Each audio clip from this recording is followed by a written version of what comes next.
Hello, you're tuning into the English News Bulletin here on VTV International. It's 8 a.m. I'm Dương here in Hanoi, and in the following, we'll take a look at the headlines. Foreign experts will share their opinion on the situation in the sea. Lisa and fishermen determined to stay at sea.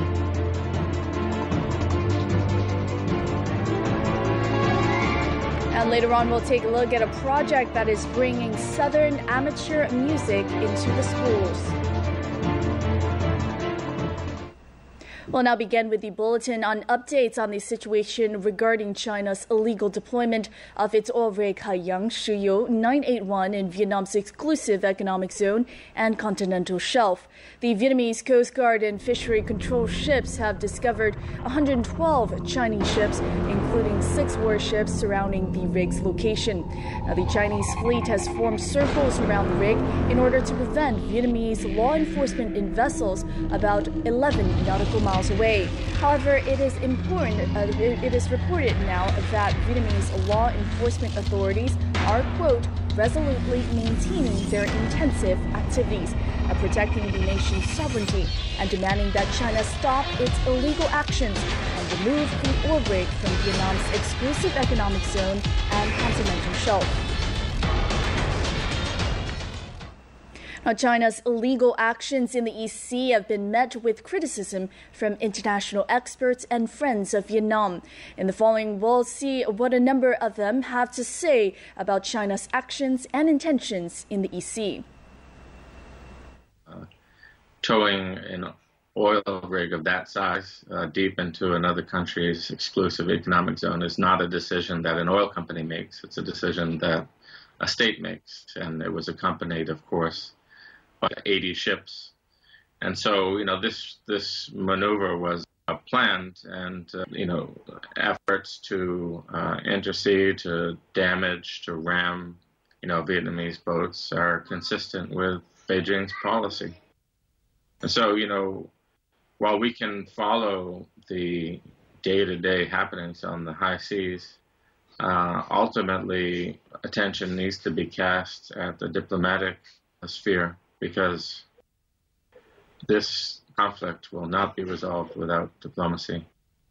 China's aggressiveness at this particular time is very puzzling, particularly after making commitments to ASEAN and talking about friendly cooperation and the like. And I think that what these actions symbolize really are really serious threats to regional stability, to regional peace, and indicates, I think, ultimately that China's motivation or goal here is to dominate a new regional order in Southeast Asia in a way that goes contrary to not only what they've said in the past, but also to the perceptions, I think, of most people in the West. I don't think there's any doubt in the international community of Vietnam's sovereignty on this particular area, and China. And this is another important point, again, as a political historian I would make, which is this can only be resolved in open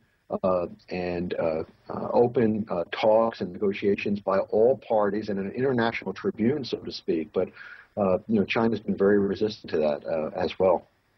Well, you see, this is the kind of escalation which is really causing concern among friends of both countries, and so unnecessary, and I sincerely hope that they come to an agreement to meet and to discuss the area where the Chinese want to install this oil rig. It's also recognized internationally as Vietnamese sovereignty, because you just can't go around installing oil rigs or any other rigs in other people's territories. It's been long established internationally that is Vietnamese territory. The Filipino people admire the stance of the Vietnamese people in defending what is justly theirs. I think Vietnam is setting the right path. You are asking for negotiations for a peaceful settlement of this matter. There is no, and you are defending yourself to the best of your abilities. Vietnam has also suggested that this matter should be discussed in the United Nations Convention for the Law of the Seas. The Philippines supports that, and we should work together with the ASEAN, with Vietnam, and all the other nations affected to settle this matter peacefully. In other news, now the People's Court of Central Ha Tinh Province on June 10th imprisoned Lê Trọng Tú and Lô Minh Chiang after both were found guilty of stealing property from factories during the recent disturbances following workers' demonstrations against China's illegal actions in Vietnam's waters. Now, Tú, who is 22, and Chiang, who is 25, were both found guilty and for up to 30 months and 20 months in prison, respectively. Now, according to the indictment, on May 14th, during rallies protesting China's illegal placement of its Haiyang Shiyu 981 drilling rig in Vietnam's exclusive economic zone and continental shelf, some people were incited to set fire to the houses and workplaces of foreign workers and loot assets of several foreign invested companies and factories at the Vũng Áng Economic Zone. Now, relating to the riots at the Vũng Áng Economic Zone, local police have to date arrested and begun legal proceedings against 31 people on charges of, quote, disturbing public order, stealing property, and intentionally damaging property. Now, since the beginning of May, when China deployed its oil rig here in Vietnam's exclusive economic zone and continental shelf, the livelihoods of Vietnamese fishermen in the coastal central region have been seriously affected. Nevertheless, despite the Chinese ship's actions, Vietnamese fishermen, that is, are still determined to remain at sea. In Hai An village, Lý Sơn district, Mr. Huỳnh Tấn Duc's ship had to return home sooner than planned. His ship, QNG 96011 TS, suffered nearly $5,000 in damage after it was attacked by Chinese ships. Cabin windows were broken. Sonar, Icom radio, navigation, and his entire catch were stolen. When we go out to the Paracel archipelago, we frequently see the Chinese ships. Before this, they only chased us away from the archipelago, but never attacked us. Now they have taken all our belongings. In just 2 weeks at the end of May, fishing ships from Quảng Ngãi, Da Nang, and other coastal provinces have all been attacked by Chinese ships while legally fishing in the Paracel archipelago. Fishing vessel DNA 90152 from Da Nang City sunk after being attacked by a Chinese ship on May 29th. 10 fishermen abroad were rescued by nearby fishing boats, but the ship itself will never go to sea again. They teased us, threw bottles at us, and intentionally rammed our ship. They wanted to sink the ship. Each of these ships cost about $140,000. Despite their losses, fishermen are still determined to return to the sea. I'm not backing down. This is my livelihood, and I won't leave it. I will sell the rest of my catch to get more money and return to the sea. These are traditional Vietnamese fishing grounds. Many people laid down their lives so they could have this area to fish, and we will not leave it. The Paracel archipelago has been fishing grounds for Vietnamese fishermen for generations, and these fishermen are determined to stay and protect Vietnam's waters. The price of Vietnamese tuna fish is currently low compared to other countries because it is said of the poor quality of the country's tuna fishing equipment and preservation methods. Nevertheless, the central southern province of Bình Định is expected to achieve a breakthrough as it is the first province in Vietnam to apply advanced Japanese tuna fishing techniques. Now, this will promote the tuna fishing industry in the central southern region of Vietnam. This new fishing tuna equipment on a fishing ship in Hoa Nhân district, Bình Định province. When fish bite, this equipment will pull the fish and weaken them slowly. Previously, fishermen had to pull fish manually and use a wood tool to hit the fish. The fish fought aggressively and took longer to die, causing the fish to be worthless. They told us that it's very useful and powerful. We just received it yesterday and haven't used it yet, but I think fishing will be a lot easier with this equipment. Bình Định province sent 4 experienced tuna fishermen to Japan to study their fishing techniques and fish preservation methods. The province also spent over $70,000 to purchase the equipment for 5 tuna fishing ships. Japanese experts have also come to instruct Vietnamese fishermen.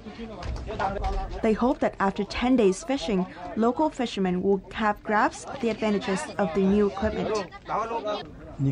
This technique keeps tuna fish fresh. Bình Định province has chosen us as partners to have Vietnamese fishermen to apply this new technique.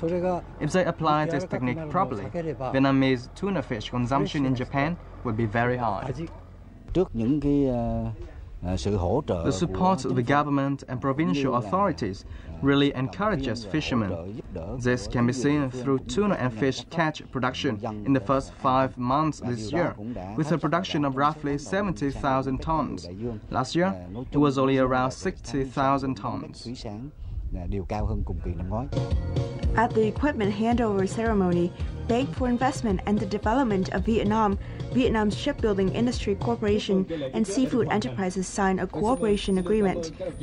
According to this agreement, they will join hands to build modern fishing vessels and further promote tuna exports to Japan. Coming up here on our live edition of VTV News, the Finance Minister answers the questions of National Assembly deputies in a Q&A session. Later on, we'll take a look at a project that is bringing Southern amateur singing, or Dodgataibu, into schools. Do stay tuned. Exotic Vietnam is an intriguing blend of many charms. This land is where all manner of stunning landscapes await like a visual feast, rivaled only by the beauty of its people and their abundantly rich tradition and culture. Here is where you can relive the past in richest color or live it up in the bright lights of the big city. With so much more to offer, Vietnam is simply unforgettable. You're back here in our live edition of VTV News. Now, the Minister of Finance, Đinh Tiến Dũng, joined a Q&A session about matters related to the financial sector on the 10th of June at the National Assembly's 7th session. Now, public debts, repayment capacity, and solutions to public debts to maintain a national financial safety were major concerns. According to reports, public debt has risen in recent years. The ratio of public debt to gross domestic product, or GDP, stood at 51.7% in 2010, but 54% last year. Although Minister of Finance Đinh Tiến Dũng affirmed that the public debt is still under control below the regulated ratio of 65%, many deputies expressed their concern over the payment capacity and national financial safety. The country presently faces difficulties in raising finances for the budget and export activities, but the Ministry of Finance reports that the public debt is still at a safe level. Could you please explain? Vietnam's level of public debt is still safe and stands at a level much lower than the level approved by the National Assembly. Based on our GDP growth, I believe that we will be able to repay the debt. However, it's also important that when we pay the debt, we have 15 years to pay our foreign debt, which accounts for half our debt. But we only have about 3 years to pay 30% of our domestic debt.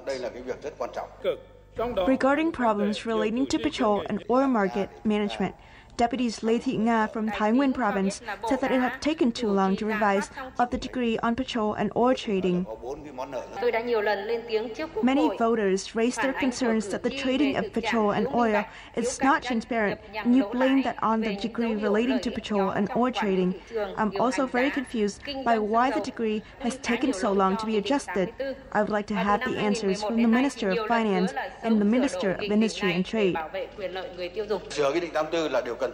It's necessary to adjust the decree on trading petrol and oil, but we need to implement that in relation to the situation in the market. I take the responsibilities for issuing the decree late. I promise that after the Prime Minister gives his approval, we will try to issue a new decree as soon as possible. The two ministers also said that the old decree aimed to facilitate a market for petrol and oil under the government's orientation, but has revealed some problems. The ministers also said they would continue to adjust the decree to solve these problems as soon as possible. In other news, now a number of countries have recognized the Buôn Ma Thuột coffee as a trademark. Now, this is including Luxembourg, Belgium, the Netherlands, and Spain, according to the Buôn Ma Thuột Coffee Association. Now, Buôn Ma Thuột coffee was trademarked by the Vietnam Office of Intellectual Property based on the point of origin of the products.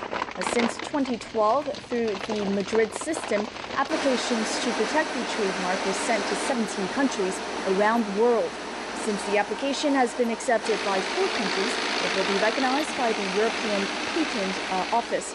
And the following 30 days, a third party can appeal this application, and the trademark will officially be protected after 30 days without any petition.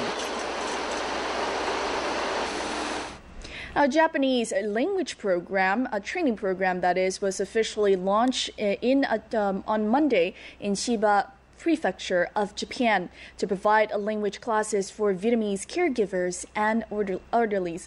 Now, this is part of the Vietnam-Japan Economic Partnership Agreement, opening up more cooperation opportunities in the health sectors between the two countries. We have more details now from our reporter in Japan. Speaking at the opening ceremonies of the Japanese language training program, Deputy Ministers of Foreign Affairs Seiji Kihara emphasized the importance of the event as it opened up more human resource cooperation activities for Vietnam and Japan. Japan currently needs more workers to look after its elderly population. Therefore, Vietnamese workers are expected to fill in this gap for some hospitals in Japan. More than half of the Vietnamese who applied for the nurse training program in Japan have passed the Japanese entry standard test. This is good news as it shows the diligence and determination of Vietnamese candidates.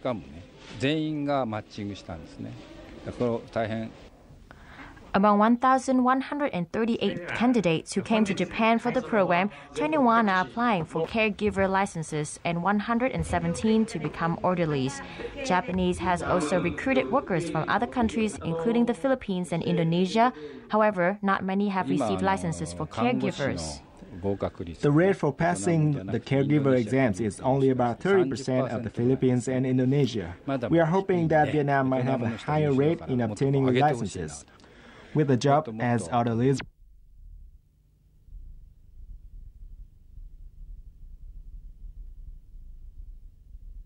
Vietnamese might achieve a higher rate of passing than the Japanese at 64%. These nursing and caregiving practices require very high skill in Japanese language. Vietnamese candidates are given 3 years to obtain a caregiver license and 4 years for orderly licenses. I find it very difficult to learn kanji or Chinese characters and professional terms. Other than that, we are pretty familiar with caregiving and orderlies practices as we have experience at many hospitals before. The second group of Vietnamese caregiver candidates to Japan was accepted last November. They will be coming to Japan for training and working in June 2015. There are about 5,000 Agent Orange victims living in the central city of Da Nang. Now, over recent years, local organizations and individuals have spared no efforts in helping and to take care of them. Now, as a result, Agent Orange victims there are no longer alone in dealing with their diseases as well as poor living conditions. All 3 generations of Nguyễn Hữu Hung's families have suffered from the effects of Agent Orange. Thanks to the monthly allowances from local authority, support in building the house, and many visits by the Da Nang Association for Victims of Agent Orange, Hung now lives a better life. Many people know me and my family through the Da Nang Association for the Victims of Agent Orange. Their help means a lot to me. Before, life was so hard, but now with this help, it has become better. For anyone who first visits the Da Nang Center for sponsoring Agent Orange dioxins victims, they will be surprised at how optimistic these kids with disabilities can be. from kids with autisms, depressions, and even violence tendencies. But now more than 160 Agent Orange child victims have become friendly and easygoing after being well taken care of. Em có thích đi học ở trung Do tâm you này like studying at this center? Em thích. Yes, I do. Why? Vì sao em thích? Because I get to learn many things, learn to make flowers, how to embroider. I have friends to play with me here. Staying home wasn't as fun. The Da Nang Association and its branches have been supporting the victims not only physically but emotionally as well. The center so far has succeeded in calling for the society to join hands to help these victims. Some activities did not even ask for state funds to run. I returned to Vietnam in 2008.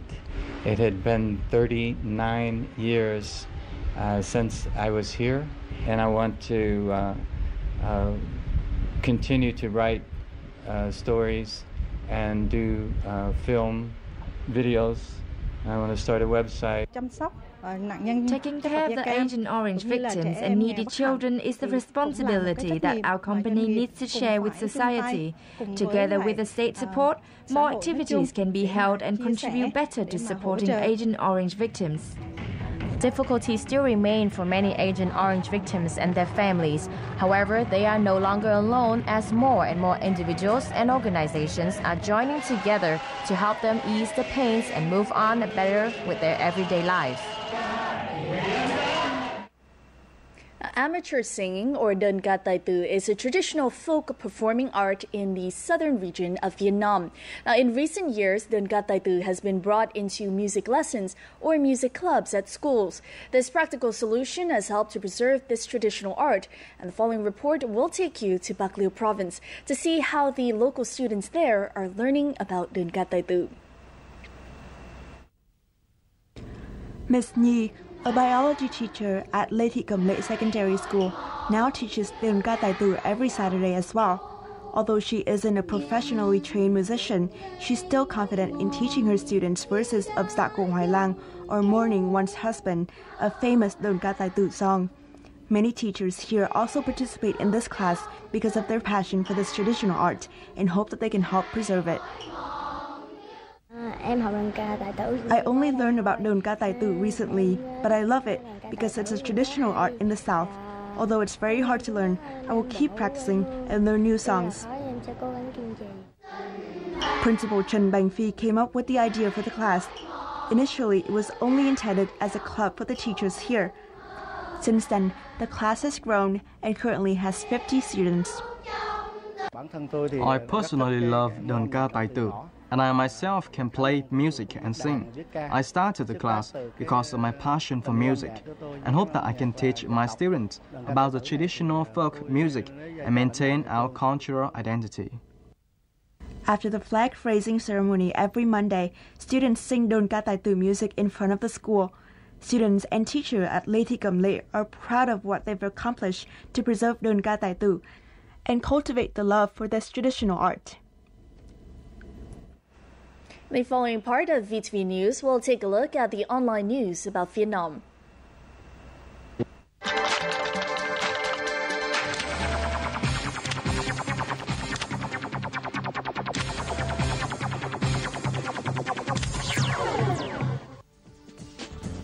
As they have become more aware of the importance of protecting the constant flow of content, both Korea and Vietnam have agreed to step up cooperation on copyright protection at a conference held in Hanoi recently, according to the InsideKorea.com. About 100 representatives from the two countries' agencies and companies gathered to share their understandings and ideas on how to cooperate on copyright protection. The conference was centered on how to come up with measures to boost cooperation between central governing bodies, with the goal of further improving the two countries' content industries. A total of 138 Vietnamese candidates began Japanese language studies on Monday as part of a program to allow them to work in Japan as nurses or caregivers. According to the Japan News, the group of 21 nursing and 117 caregiving candidates is the first group to come to Japan on the basis of the Japan-Vietnam Economic Partnership Program. They will undergo about 2 months of Japanese language classes focusing on technical terms and necessary conversation skills for the jobs, as well as introductory training for nurses and caregivers. Vietnam has managed to reduce the dropout rate to almost zero at primary schools in its central province of Quảng Nam, thanks to a project to enhance school quality funded by foreign donors. The program has been carried out in 36 cities and provinces nationwide and will continue until December 2015 with an investment capital of $186 million, of which $27.9 million came from the Vietnamese government and the rest financed by international organizations. It is designed to improve the quality of primary education, raise the study results of ethnic children, and create equal education opportunity for all children.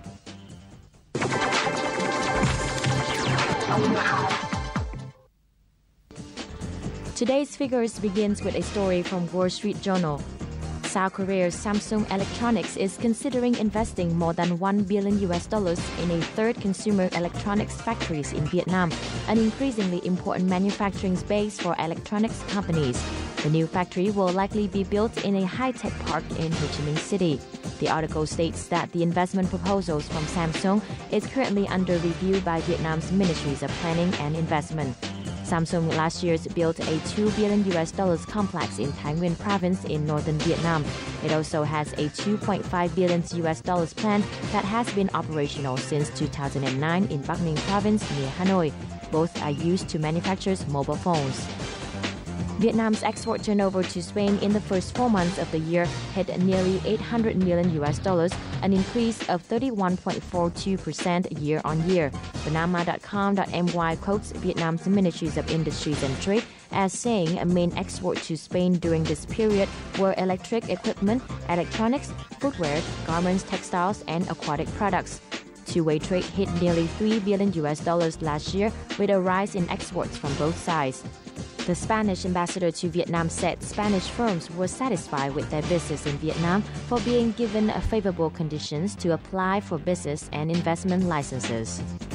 TTRweekly.com reports the Vietnam National Administration of Tourism estimates the country to welcome 674,204 international travelers in May, representing an increase of 20.66% over the same month last year. China continued to lead for the fifth month of the year with 194,018 visits, growing 30.56%, followed by South Korea, Japan, Cambodia, and Taiwan. All of the country's top markets are in the Asia-Pacific region, with exceptions of the U.S. at 7th place and Russia at 10th place. In the following now, we'll have a look at your updated weather forecasts.